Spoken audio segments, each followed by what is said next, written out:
5.18을 좀 말씀드릴게요. 5.18에서는요, 크게 세 가지 견해가 되는데요. 순수한 민주화 운동이다. 이것이 이제 민주당과 국민의힘의 다수가 갖고 있는 생각들이죠. 그렇죠? 그 다음에 좀 정반대의 견해는 북한의 계획된 사태다. 북한이 계획적으로 인주를 만들어서 했을 것이다. 세 번째는요, 민주화 운동, 즉 김대중 대통령이 그 당시 대통령이 아니지만 구속됐단 말이죠. 김영삼, 김대중, 김종필이가 연금 상태에 들어갔기 때문에 광주 시민들이 야, 그 연금을 풀어라 라고 항의를 한 것은 맞지만 거기에 북한의 고정 간첩이 관여됐기 때문에 더 사태가 커지고 잘못된 방향으로 갔을 것이다. 그렇게 보는 견해가 있는 것이죠. 이와 같이 5.18은요, 그 본질이 정확하게 규명되지 않은 것입니다. 우리가 객관적으로 합리적으로 봐야 된다는 뜻이죠. 어제도 목사님 말씀하셨지만 광주사태 여러 가지 사태를 보면 북한군의 고정 간첩들이 관여 안 됐다고 단정할 수가 없는 상황이 너무 많다는 것입니다. 뭐 시민군이 무기고를 탈취하고 또 어떤 그 신분은 거짓말로 임신한 그 임산 그 배를 갈라뜨린 적이 있다고 거짓말을 해서 사람들을 흥분시켰는데 5.18의 문제는 아직도 그 본질이 해결이 되지 않은 상황이다 이 뜻입니다. 다음에 제가 문재인 정권 초기에 헌법 개정한 일이 있었는데요. 헌법 전문에다가 5.18을 삽입하느냐 아니냐를 가지고 국회에서 토론회를 한 적이 있습니다. 발표가 2명 있었고 토론이 한 6명쯤 기억하는데 저는 이제 토론문을 다 냈죠. 냈는데 이 세미나 열리기 바로 전날 통장을 보니까 돈이 들어와 있어요. 토론비가. 근데 누가 보냈느냐? 광주시 인권과에서 돈을 보낸 거예요. 그럼 안 되죠. 5.18을 얘기하는데 왜 광주에서 돈을 받아? 그래서 내가 헌법학회 회장을 전화 걸어가지고 내가 막 뭐라 그랬어요. 너 이거 일을 있다고 하냐 말이지. 나한테 근데 토론을 부탁했을 경우에 다른 재단에서 지원을 받는 것이죠. 5.18에서 광주에서 돈을 받으면 그 돈 받으면 올바르게 글을 쓰기가 어렵다. 그래서 제가 갈까 말까 하다가 저는 뭐 반대의 입장을 분명히 표시했거든요. 근데 제가 그래 그럼 반대가 많지 않을 것 같아서 제가 간다고 얘기했어요. 그렇다고 뭐 얼마 안 되는 토론비 돌려줄 수도 없는 것이고 차비는 해야 되겠죠 제가. 그래서 가서 뭐라면 박수 치는 얘기가 아니에요. 근데 첫째가 뭔가면 이겁니다. 80년도에 이제 5.18이 발생했는데 100% 양보해서 순수한 민주화 운동이라고 가정을 해보자는 뜻이에요. 100% 양보해서. 그렇다 하더라도 그 운동 때문에 87년 헌법은 지금 현행 헌법이 87년에 만들어졌어요. 현행 헌법과 무슨 인과관계가 있냐는 뜻입니다. 80년 그 사태를 민주화 운동으로 가정하더라도 그 운동 때문에 7년 뒤에 현행법이 만들어졌다라고 볼 수 있는 원인과 결과가 이어지지 않는다는 뜻입니다. 이어지지 않는데 무슨 5.18을 헌법에 넣겠다 이런 뜻이라는 뜻입니다. 두 번째는 본질이 아직 규명이 안 됐습니다. 본질이 규명이 되어야 그걸 헌법에 넣느냐 넣지 않느냐 말이 나올 텐데 본질도 규명이 안 된 상태에서 왜곡된 상태의 5.18 가지고 헌법 전문에 넣는다, 넣지 않는다는 말 자체가 타당하지 않다는 것입니다. 세 번째는 5.18은요, 광주 전남에서만 발생한 사건이에요. 우리 헌법에는요, 두 개가 있거든요. 3.1운동과 4.19가 들어있습니다.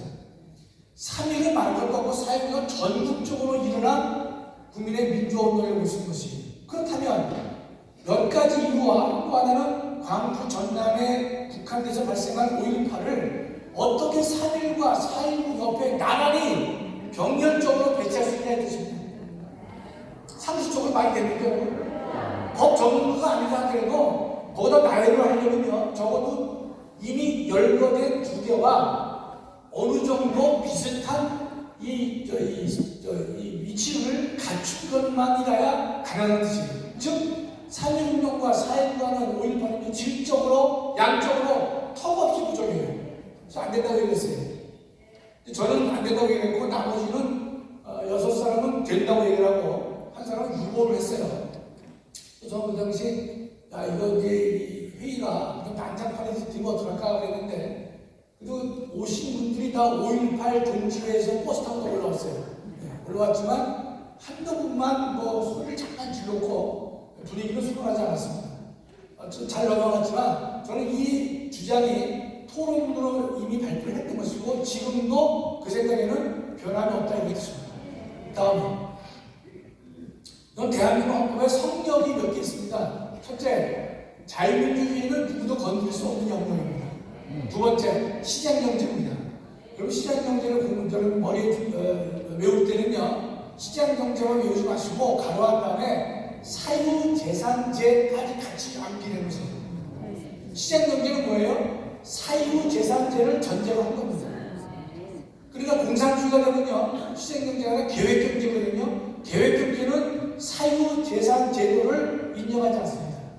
가장 큰 차이가 되는 것이 이 두 가지는 대한민국에서는 누구도 건드려서 안 되는 성격이에요. 하나 더 얘기하면 헌법학적으로서는 법치주의를 줄 수가 있거든요. 대한민국에 세 개 영역이 있는데 민주주의, 시장경제, 법치주의인데 일단 법치주의는 빼자고요. 헌법 강의하는 거 아니니까. 그렇죠? 우리 전 목사님은 4개를 말씀하시죠? 이승만의 건국정신 4개를 말씀하시는데 검토해 보겠습니다. 맞는지 안 맞는지. 자유민주화 시행령이 맞죠? 성역이죠? 한미동맹인데 실제로는 이 앞에 들어온 거는 달라요. 잘 생각해 보세요. 자유민주화 시행령에는 대한민국의 최고의 이념이자 가치입니다. 한미동맹은 그 자체가 이념과 가치는 아니에요. 한미동맹은 뭐냐? 최고의 이념과 가치인 자유민주화 시장경제를 굳건하게 해줄 수 있는 가장 중요한 수단이에요. 수단. 이해되시죠? 그러면 한미동맹은 앞에 들어온가 병렬적으로 해서는 안 되는 위치에 있어요, 원래는. 그러나 지금 저가 세계를 병렬적으로 논다 그래도 큰 하자가 없는 것은 앞에 두 개는요, 가장 중요한 이념과 가치이지만 이놈을 실현시키기 위해서는 한미동맹이 꼭 필요했다는 뜻이에요. 한미동맹 없는 자유민주화 시장경제를 생각할 수가 없기 때문에 세계를 병렬적으로 놓아도 무방하다 이런 뜻입니다. 여러분 이거 정확히 알고 있어야만 어떤 사람이 야 한미동맹이 무슨 이념과 가치냐 수단이지 라고 비판할 수 있거든요. 그럴 때는 뭐라고 말해요? 그 말이 맞지만 앞에 두 개의 최고의 성역에 해당하는 이념과 가치를 70년간 확보해 준 것이 뭐냐? 한미동맹이에요. 그렇다면 한미동맹을 앞에 두건가 병렬적으로 본다 하더라도 큰 잘못이 없다 라고 설명하면 상대방도 할 말이 없다는 뜻이에요. 기독교 이론은 이제 헌법상의 문제를 가지고 이승만 대통령이 갖고 계신 기본 이념의 것이죠. 그렇죠? 네. 다음에 그런데 지금 대한민국은 또 하나 성역이 생겼어요. 그 바로 5.18입니다. 5.18에 대해서는 공격도 못하고 위협하지도 말고 비방도 하지 말고 이렇게 모든 걸 금지시키고 있어요. 5.18이 우리 헌법에 성역화되어 있다는 뜻이죠. 그 헌법이 허락할 수가 없다는 뜻이에요. 우리 헌법의 성역은 두 개입니다. 그렇죠? 자유민주화 시장경제만이 성역인 것이지 5.18은 성역이 될 수가 없는데 성역화되고 있다는 뜻입니다. 여러분 5.18과 관련된 법이 3개 있어요. 여러분 이제 5.18에 관련된 것다가 찾아보려도 여러분이 잘 못 찾는 이유가 법이 3개가 돼서 그래요. 3개가. 그러니까 먼저 이건 제가 여러분 5.18 유공자법, 5.18 보상금법 이렇게 치면은 찾을 수가 있어요. 이 조문이 길어요. 길어서 약칭을 하거든요. 여러분이 5.18 이놈들이 보상금을 어떻게 받느냐 그럼 5.18 보상금법을 쳐보면 나와요. 볼 필요 없죠. 혈압 오르니까. 5.18 유공자법을 보면요 어떤 혜택이 거기 나옵니다. 그랬는데 5.18을 비판하지 마라. 그 다음에 공격하지 마라 라고 하는 조문은 어디에 들어가 있느냐면 5.18 민주화 특별법에 들어가 있는 거예요. 찍어서 여러분이 한번 참고해 놓으세요. 3개밖에 없습니다. 그런데 5.18 특별법에서 5.18을 비판하지 말고 뭐하지 말라고 떠든 게 5.18 민주화 특별법에 있는데 그걸 누가 만들었냐? 2021년에 만들었으니까 어느 인간이 만들었어요? 문재인 이 인간이 얻어낸 거예요. 하여튼 저 인간은 처음부터 끝까지 아유 정말 이게 술 아닙니다. 술 이거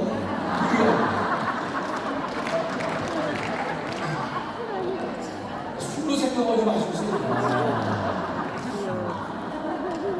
저 인간이 2020년에 만든 거예요. 저거를 다음에 이 부분부터 좀 어려워요. 여러분 이제 오늘 핵심 가르치기 때문에 가능하다 생각해요. 그 예우에 관한 법을 유공자법을 보면요, 이제 이 5.18 유공자 유족들에 대해서 취업 가산점을 10% 또는 5%를 가산해줘요. 만점의 10%는요 엄청납니다. 총점의 10점이 아니라 10%에 10%. 그럼 그거 어떻게 이겨요? 네? 100점 맞춰도 떨어져. 5.18이 100점 맞으면 110점이 되기 때문에. 그렇잖아요? 100점 맞아도 94점 맞추고 있으면 개가 되는 거야. 94에서 10% 넘으면 100이 넘어가요. 100점 맞고 떨어지는 시험이 세상에 어디 있습니까? 없어요. 그런데 그들에게 의료 지원과 교육 지원을 해준다. 뭐 여기까지는 우리가 이해할 수 있지만 취업에 가산을 해줄 수 있느냐 안 되십니까? 근데 상식적으로 말이 안 되는데 법적으로도 말이 안 돼야 되는 거예요. 그렇죠? 그래야 명확하죠. 네? 다음에 조금 어려운 내용인데 헌법 조문을 하나 읽어보겠습니다. 네. 국가유공자 점 가운데 점이 있어요. 매우 중요해요. 상위 군경 및 전몰 군경의 유가족은 법률이 정하는 바에 의하여 우선적으로 권리의 기회를 부여받는다. 이게 뭔 말이냐면 우리 헌법은요 평등 원칙을 하지만 예외적으로 여성이라든지 연소자라든지 노인에 대해서는 특별한 보호를 명령하고 있어요. 그런데 명시적으로 근로기회에 우선적 기회를 부여할 사람을 헌법이 딱 명시하고 있는데 32조 7항인데 누구냐? 국가유공자, 상위 군경 및 전몰 군경의 유가족. 쉬운 것부터 해요. 전몰 군경이 어떤 사람이냐면 나라를 위해서 일하다가 돌아가신 군인과 경찰이에요. 이게 전몰 군경이에요. 이 전몰 군경의 유가족들은 보호해야 돼, 안 해야 돼요? 당연하죠. 이거 보호하면 누가 나라를 지킵니까? 상위 군경, 국가를 지키다가 다리가 하나 날아갔어요. 팔이 날아갔어요. 그럼 취업이 돼야 안 돼요? 안 되죠. 본인과 유가족, 본인이 꼭 상위 군경은 살아계신 거예요. 전몰군경은 본인이 돌아가신 거예요. 그렇죠? 전몰군경이 더 불쌍하죠. 네? 이들의 유가족은 반드시 우선적으로 근로기회를 주라는 거예요. 이 사람들에게 10% 가산점 한다. 오라요? 글러요? 당연한 거예요. 해줘야 되는 거예요. 이거를 해줘서 이 사람들의 자녀들이 회사를 다녀야 될 거 아니겠어요? 부모가 없어요. 아버지가 없으니까. 그런데 국가유공자죠. 그럼 이제 중요한 법 해석을 테크닉을 공부하게 되는데, 자 유가족이 되어 있는데 상위 군경 및 전몰 군경의 유가족은 그랬어요. 상위 군경과 전몰 군경의 유가족이니까 그 두 사람의 배우자, 자녀 그런 유가족들은 우선적인 근로의 기회를 부여받죠. 정리됐어요. 앞에 국가유공자는 점이기 때문에 국가유공자의 유가족은 근로기회를 부여받느냐 받지 못하느냐 이게 쟁점이에요. 다시 한번요. 상위 군경과 전몰 군경의 유가족은 정리가 됐어요. 국가유공자만 이 근로의 기회를 부여받느냐, 국가유공자 본인 아니면 유공자의 유가족까지도 혜택을 보느냐 이 문제입니다. 조금 더 어렵죠. 이게 이 정도 수준은요, 여러분 사법시험에서 헌법시험에 나와요. 거짓말 안 해요. 헌법에 나와요. 이게 틀리는 애들도 많아요. 여러분 이거 맞추면 여러분 대단한 머리가 되는 거예요. 다시 한번요. 또 아무것도 안 해요. 이해 못하면 넘어가보자 이제. 상위 군경과 전몰 군경의 본인과 유족들은 당연히 보호를 해줘야 해요. 국가유공자는요, 국가유공자만 보호를 해야지 유공자의 유가족으로 되지 않아요. 아시겠죠? 국가유공자에서 문장이 끊기는 거예요. 국가유공자 끊고 상위와 전몰의 유가족 이렇게가 문장이 되는 거예요. 이해되시죠? 저 국가 유공자는 우리 헌법은 뭐라 했어요? 유공자 본인만 해야 돼. 본인만 해야지 본인의 유족들은 해주지 말라는 거예요. 혜택은 줄 수 있어요. 의료 혜택, 교육 혜택은 줄 수 있지만 뭐는 안 됩니까? 우선적인 근로 기회를 줘서는 안 된다는 것입니다. 이해되시죠? 워낙 설명을 잘하기 때문에 이해 못할 수 없습니다. 자, 그럼요, 정리돼요. 유공자 상위군용, 전멸군용 본인은 혜택을 줘야 오라요. 그렇죠? 근데 전멸군용은 안 계시니까 당연히 유가족을 할 수밖에 없죠. 그런데 유공자 상위군용, 전멸군용 유가족 중에서 국가 유공자는 본인만 내지 유가족은 해서는 안 된다. 그게 뭡니까? 헌법 32조 7항의 정신이에요. 그렇죠? 그러면 왜 이 5.18 예우법에 의한다면 왜 그 5.18 유공자를 볼 수 있는지 없는지는 변론이고 논외고 그 유공자의 유가족들을 왜 취업의 우선주자에 두지? 상식적으로 안 되지만 헌법적으로 이 법률조가 뭐가 됩니까? 위헌이에요. 이거 말하는 인간이 없어요. 헌법 교수께서 그래서 목사님 너무 최고라고 그런 것 같아. 민망해. 민망하지만 속으로는 상당한 일이 있다는 얘기를 생각합니다. 자, 그래서 국가유공자는요, 본인만 우선 취업 기회를 부여하고 있는 것입니다. 유공자의 유가족은 어떻습니까? 제외해야 돼요. 근데 5.18 유공자분은 어떻게 했어요? 그 유가족까지 혜택을 주겠단 말이죠. 의료 혜택, 교육 혜택은 별로네요.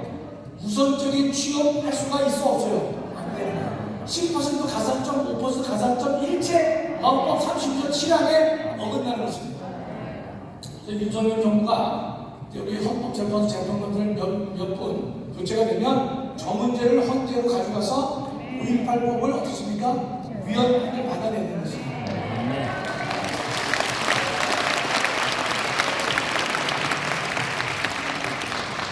내가 저 글이 필요하다면 내가 글을 써드릴 수 있어. 뭐 비용은 많이 안 받겠습니다.